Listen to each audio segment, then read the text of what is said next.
shall we play a game? We got Star Wars Unlimited. We got classic Star Wars games. We got old school D&D, independent RPGs, mini painting, Warhammer, of course, tons of other games. But first, we're gonna need some coffee here on Board Barista Productions.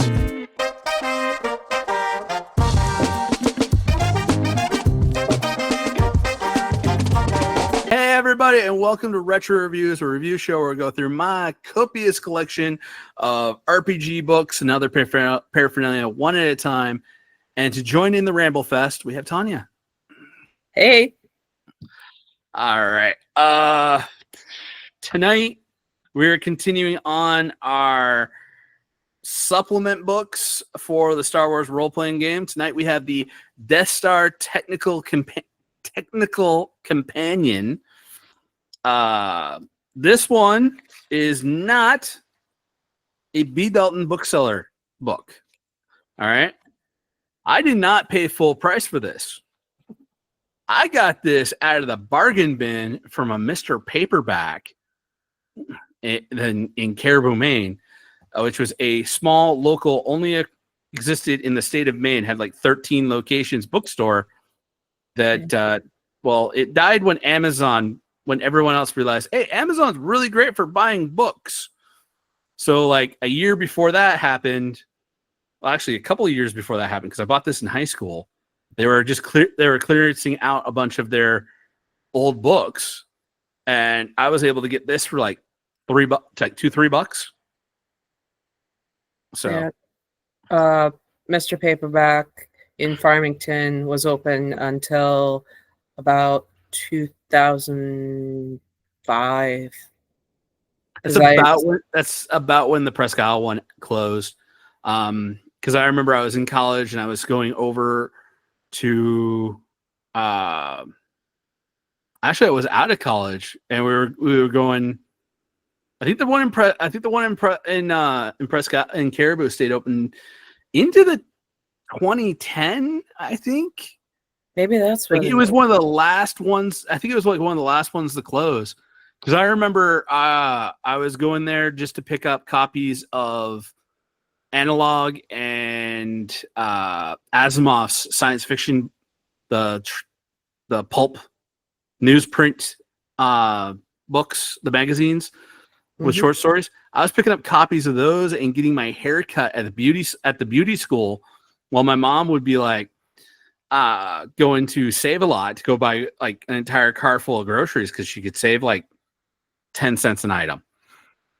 So yeah, and that 10 cents an item adds up when you have an entire carload and you're saving like $100-200 on buying your groceries. You drive to Caribou to go pick up groceries. So we just drive to Caribou. I'd be like, okay, you're going grocery shopping. I'll come in, pick up the stuff that I need, and then I'm going to Mr. Paperback and get my hair cut. It was 2012. In February 2012. But I got this back in like, I want to say like 98, 99. Yeah. They always had a decent bargain bin. And then the paper store took over. And it's like, no, you're not the same. Nah, because the Star Wars Adventure Journal #1, this and one other book in my collection. I had 3 books I got out of the same bargain bin at Mr. Paperback. So nice. I went in and I was like, I only got $10 to buy books. Went in and I was like, I came out with more than I probably had $20 to buy books. And I was thinking I was going to get probably just 2 Star Wars, like maybe a Star Wars RPG book, or I was going to get like 2 Star Wars novels. I came out with these 3 and a Star Wars novel. I'm like, I got double the amount of books that I wanted this time. So I was like happy. Yeah, but when I was going through school, if we read 10 books, we got a free Mr. Paperback book. Ooh. That's what they back in the 90s, yeah. That's what they were doing in the 3rd grade started it. You could do it all the way up to 6th grade. But if you read 10 books, you'd earn a Mr. Paperback book within a certain price. So I actually have Redwall, the mouse story Redwall. Yeah. Yeah. That's That Mr. Paperback. I have a copy of because there's more than one book in that series, right? I think no, it was about this thick. There's I thought three. there was more than just Redwall. There's three of them. I think there's 3. Yeah, Okay. I've got the first. I actually found it in a free little library down here. I found the first book in the Redwall series. Nice. So I've got it. It's on my to be read pile. So it is a good read. it is the animation series I found for it on YouTube was amazing. That was pretty good. Yeah. PBS used to have a story. Yeah, it's the PBS. I think it's the PBS version. Somebody's got it up on YouTube. But Okay, we're not here to talk about Redfall. We're gonna save that for like once we get down, like through all the RPG books. We'll talk about other books we like. Today we're doing the technical companion for the Death Star. So basically, this is all the maps and like breakdowns, so you can see like actually like how the detention block is, what's the setups for like the trench surface, typical areas of it, hangar bays. Because the Empire used a lot of prefabbed stuff, if you're on a Star Destroyer or other Imperial base, these layouts for parts of the Death Star will work as layouts for other Imperial capital ships and bases here. They did a breakdown of the chain of command.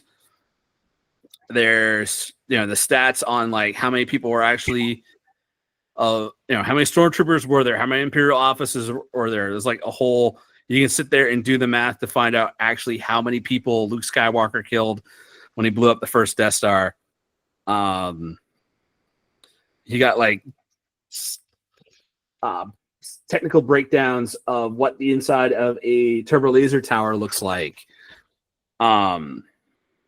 There's a general layout cross section on page 19, I think it is.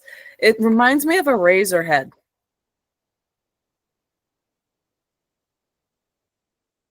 I believe the power core definitely does look like with the power cells and the reactor core. It looks like a safety razor blade. Yeah, with a cut in the center that you place on top and then lock it in place. Boom. Yeah. I'm looking at that. I'm like, why do they have a razor in the middle of? Oh, that's interesting. Guaranteed somebody was looking at that cutout and decided to just draw around it. All right.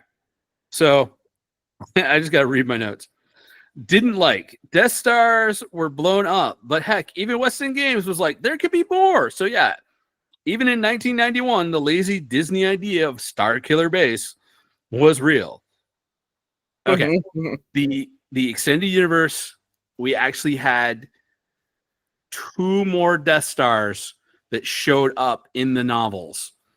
There was the prototype Death Star, which was just the laser, the power core, the hyperdrive, and a very minimum like crew quarters and command deck. That was it. None of the hangar bays and all the storage facilities and all the personnel rooms, all that space that was taken up by all the different stuff that made the Death Star huge wasn't there. It was just the bridge, the reactor core, the hyperdrives, and the gun. So it was just like a skeletal. It looked like, it kind of was like if you thought of Deep Space Nine with a Death Star laser attached to it. Okay. Like a huge power core in the middle.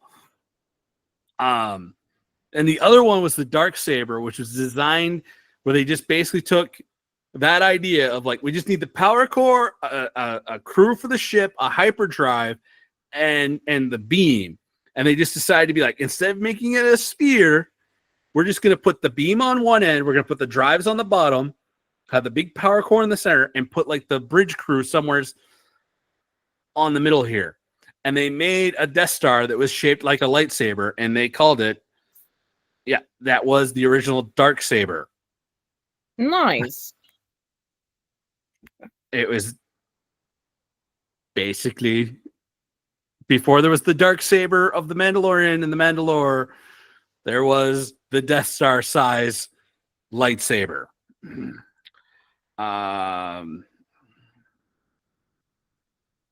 So some novels that came out in 94 and 95 recycled the Death Star idea, which means you have this on hand, just you feel like being like, we're playing Star Wars, we're gonna build they built a third Death Star. All right, it does happen. It's a bit campy, but that's not to say that you can't place an Imperial-based campaign where it's like you're playing the baddies, and it's the whole thing like, all right, guys, you're being stationed you're being deployed to your new station. Where are we getting put? They won't tell you. You drop out of hyperspace, and what you think is before you is you see like a gray moon off in the distance, and you're getting closer and closer. Like, oh shit, we're on the Death Star. It's like, yeah, you're on the Death Star, but you can't say anything about being on the Death Star, but you need to get off of this thing. Station a bunch of people on the Death Star, have to escape as it gets blown up. Yeah, you can do some cool stuff like that with this. Even using like the Disney canon version of like the World Between Worlds, where it's like, we got to go back and do something to make sure that the Death Star self-destructs, because why would you can play around with ideas like that because it's your Star Wars game, and just because it got blown up in the movie doesn't mean you can't have it or something like it or steal ideas from this book to add to your campaign. And again, the thing in my notes I got written down that I liked about this was the whole fact that the Empire loved using pre-constructed stuff. So, you're like, I need a map of an Imperial like mess hall for some reason, or a rec room. It's like, those are in here. Just grab this. The Star Destroyer, everything's got like the same kind of layout. Go nuts. Yeah. That's all I got to say. No, I said what I noticed. That the inside looks like. Well, the whole thing is a lot of the times when they design these kind of things, they'll seriously look at something on their desk and go, "What can I design around that?" Oh yeah, how can I make this look like the thing? And they'll just like play around with it. So you see some different stuff that gets inspired by it. And for the longest time, I didn't own a copy of the Imperial source book. So all of my stuff for like trying to figure out like how the Empire works and everything, I was from this. Like I would just basically be like, okay, yeah, this is this is how the things are structured and everything, and these are the different uniforms for the different parts of the crew. So it even works like a mini version of the thing. And I love the whole fact that it's like the super laser is it only deals 12 dice worth of damage, but that's because the Death Star itself is not like it's its own, it's a planetary scale. So you get to add like another 12 dice on top of this. So the Death Star beam itself, if it's firing at a person, is rolling 24 dice worth of damage. Yeah, I see that. Like, that's insane. That is insane. And cool. And now you know why it even shooting the Mon Cal capital ships in the Return of the Jedi, it was just like, pew, blow it up. Yeah. Oh. So, That I guess these ones are pretty quick because there's not a lot of like deep dive jumping off points for these three. They're just good, like the two Fantastic Tech yearbooks we recorded for the last 2 weeks. They're just good, solid reference material things, and they're just meant to be here for you as the DM to have your juices stew and marinate and decide to be like, I want to do this. And honestly, as a game master for this game and many others, just having the cool books that sit there, you're just relaxing with a cup of coffee, an adult beverage, grab one, and or just just a cold glass of water. Just sit there, relax, and pour over the books and come up with some ideas and just have something jump off the page, slap you across the face, and be like, "Hey, you want to do this?" Yeah, sure. And one last thing before I leave, there is another ship in the Imperial Arsenal known as a torpedo sphere. They're basically they're like mini Death Stars, but instead of firing the super laser, they fire barrages of proton torpedoes. And all